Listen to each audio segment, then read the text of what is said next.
Good afternoon, everyone. I'm going to do my usual inviting people. So I think my volume is turned down. I don't know if you can hear me or not. If you can, then good. And if you cannot, then I apologize. But I'm merely going to do what I usually do, which is inviting some people to get in here so I can share a bit of information about our understanding of community and and what is going to take for us to build it. Uh, and I think a lot of times we miss what's possible because we can't visualize what's possible.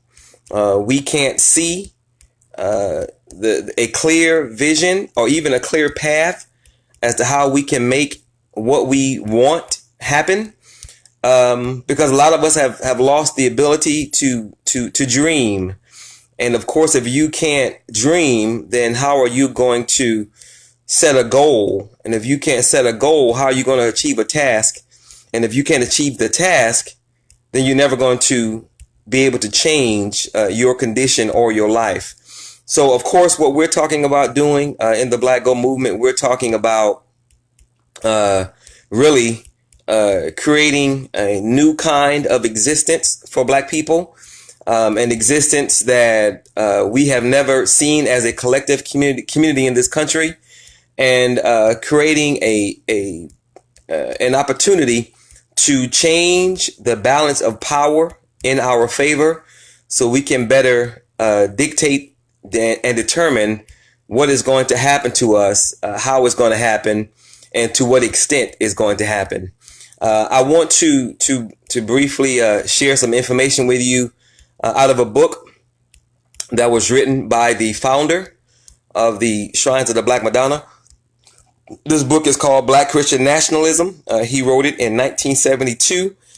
But almost everything in the book, regardless of it, given his age, well, I guess regardless of his age, how long the book has been out, he's talking about some extremely phenomenal things that are still relevant now today.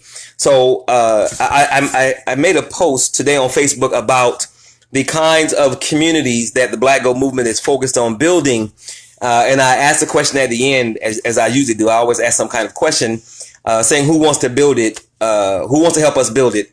And I think a lot of times Black people, despite what we say, we really don't believe that we can accomplish great things. I think we have issues. Well, we obviously have issues with being conditioned and not believing that we can do much of anything. But I want to say that not only can we accomplish great things, but we've accomplished them before. And if we can visualize what we want in our mind's eye, if we can see it, then we can most certainly make it happen. So I'm going to read this really relatively short paragraph out of the book. Again, the book is called Black Christian Nationalism. Can y'all see that? Or it might appear backwards, but it's Black Christian Nationalism, New Directions for the Black Church. And it was written again in 1972 by the founder of the Shrines of the Black Madonna. So this is what he says. I remember talking with Brother Malcolm, and that's Malcolm X, and his brother Wilfred. Someone was complaining about how bad conditions in the Black community were. Wilfred laughed and said, "The way niggas are today, I wouldn't want to be in a nation with them. If we can't change them, you can count me out." And Jeramogi, the founder of the Shrine, Albert Clegg, he said, "This is basically true. Most Black people would not care to be in a nation with niggas, quote unquote. But a nation with Black brothers and sisters would be another thing.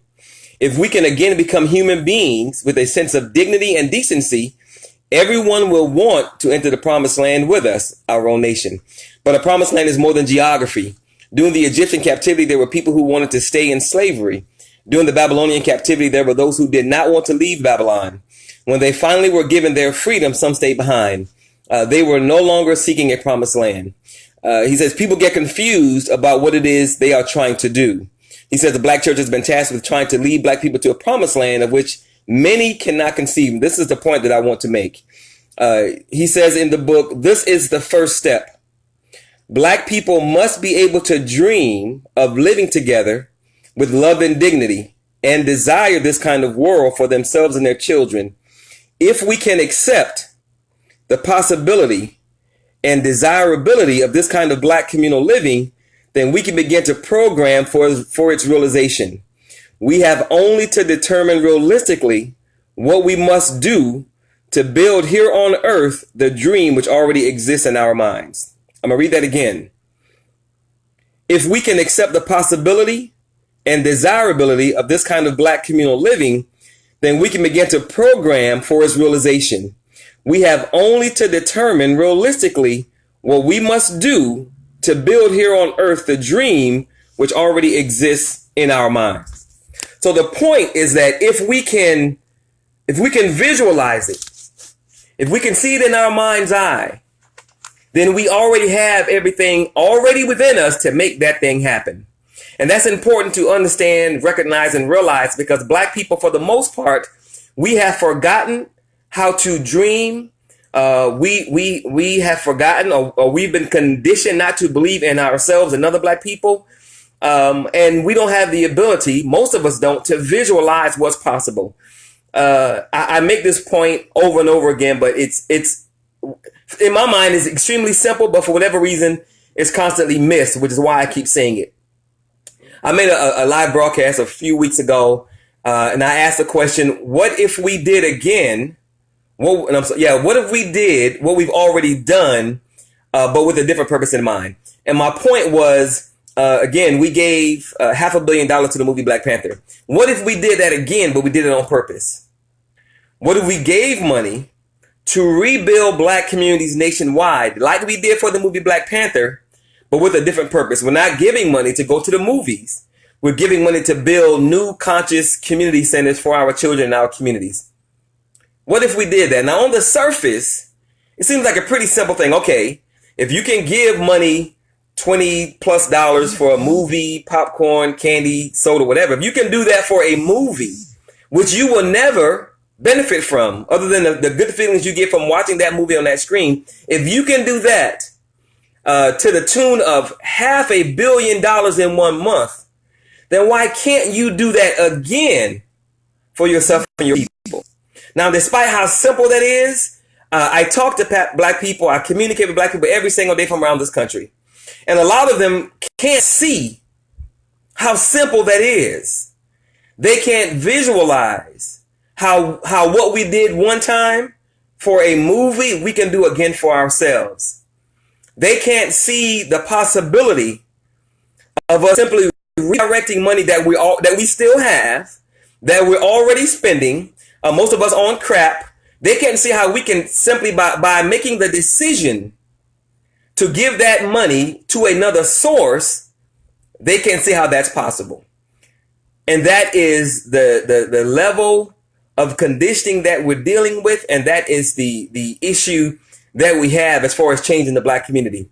That is why it's so vitally important that when we find a conscious black person that is still able to critically think, that is unafraid, and that's willing to do, when we find them or they find us, it's so important that we connect with one another and work together as much as possible, because that kind of black person is rare. If you were to ask 10 black people, do you believe that black people can build their own nation within a nation, their own communities nationwide that are connected, their own Wakanda? I venture to say that most of them, 6, 7, 8 out of that 10 would say, no, we can't do it. White people won't allow us. Black people, although they're projecting, they'll never do it. Black people will never do it, despite the fact that black people, as consumers, are worth trillions of dollars. As I said in my live broadcast 2 days ago, other people know how much money we spend. That's why they open their businesses in our communities. And of course, we allow it, which is going to change. But if we don't have the ability to visualize what's possible, as the founder of the Shrine says in the book, all we have to do is visualize what's possible. And if we can visualize what's possible, then we can put things in place and start making that visualization a reality. Now, I have said this before, but I'm going to say it again, because it's important that those of you that are on the live broadcast and those of you see the live broadcast after it's no longer live, it's important that you understand and realize what I'm saying. As I posted this morning on Facebook, just imagine living in a community 100% owned and controlled by the people that live in the community, black people. Your child is educated on a level that's higher than the kids being educated outside the community. Your child is loved for, cared for, fed, taught how to read, how to meditate, taught things that most kids never get. They are protected on multiple levels. They are the center of a community. Imagine that way of life. The sisters that exist in this community, they are encouraged to be all that they want to be, all that God, the creator, the ancestors, the energy field, anything they want to do, they are able to do. They're not restricted or denied based on some belief system. And they are, of course, protected. Brothers have purpose. They have drive. They have a willingness to do, a willingness to lead, and they are also encouraged to be the best brothers that they can be, and they are protected.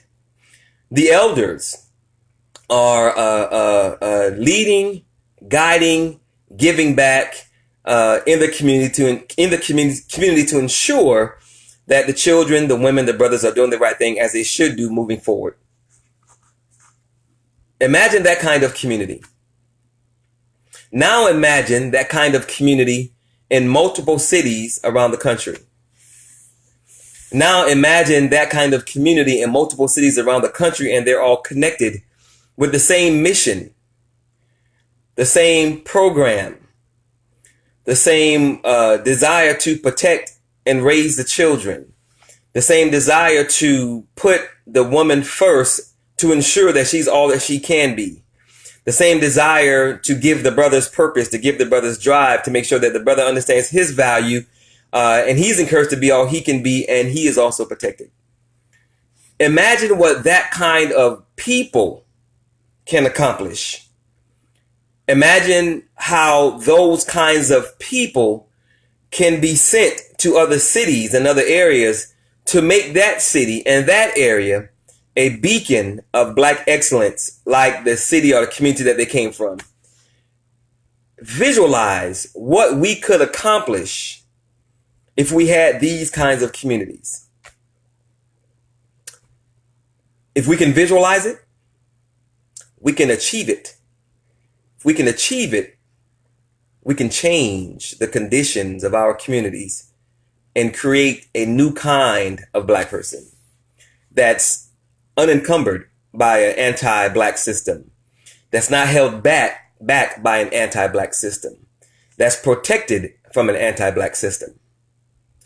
I have lived in such a community for over 20 years. The first half of my 3 children's lives existed in such a community. So I know what that feels like. I know the power of that, and I know what's possible. The Black Gold movement is about creating those kinds of communities and adding to them black people who have experience, who have skill sets and expertise in areas that we need to make black people bigger, better, and stronger. What we're talking about doing is creating a new kind of community that puts black first. And everything we do is to ensure that black becomes the norm and the standard for excellence. If we can visualize it, we can achieve it. If we can achieve it, checkmate. If you want more information about the Black Gold movement, go to our main website, blackgoldnation.com. Click on About, read our mission. If it makes sense, go to our events website and RSVP for a presentation. blackgold-wakandarising.com. If the mission is not clear, if you're confused, for whatever reason, on the same main website, blackgoldnation.com, click on Why We Must Build and watch some videos. If you're confused after that, good luck, God bless you, we're moving on. If it makes sense after that, RSVP for a presentation so you can learn more about the Black Gold movement, what we're doing, how we're doing it, why we're doing it, and most importantly, how you can be a part of it. We believe in black people, and we believe that black people can achieve if black people simply believed that they can achieve. Now, we understand that we've been conditioned primarily through the process of slavery that we've gone through and other things that have been heaped onto slavery. We understand that. That's why it's so important that we do create these kinds of communities so that we can have a chance to breathe for a minute, focus on what's been done to us, deal with what's been done to us, and that's going to take some time, and then get back out there to bring more black people into the fold so we can continue to build and do. And then once we get this going, we can then reach across the waters to other brothers and sisters around the world and really work to create a new kind of existence for melanated people, and then we just go from there. So if you want more information, blackgoldnation.com, click about. If you want to RSVP for a presentation to learn more about what we're doing and how you can be a part, Black Gold Wakanda Rising. If you want to support us on the event website, Black Gold Wakanda Rising, click support. Become a subscriber, $4 a month membership fee. Most of us waste $4 every single day that we're out and about in the city doing whatever we do. So surely we can give $4 to a movement that's all about putting our children at the center of everything we do so that they can be the best that God wants them to be, or a higher power or the ancestors wants them to be. If you want to give more than $4, below that subscribe button is a donation button. We are all about creating a new type of community for black people so we can recreate a new kind of black person. And of course, we want you to be a part of what we're doing because we're only going to be as strong as the people who are a member of the organization. And just so you know, the Shrines of the Black Madonna was a church. But the Black Gold movement is not religious based. We have no religious preference. We don't preach religion. We have a respect and an understanding of spirituality, which all of us need. But we're not a religious organization in case that's what you were thinking, because we're not.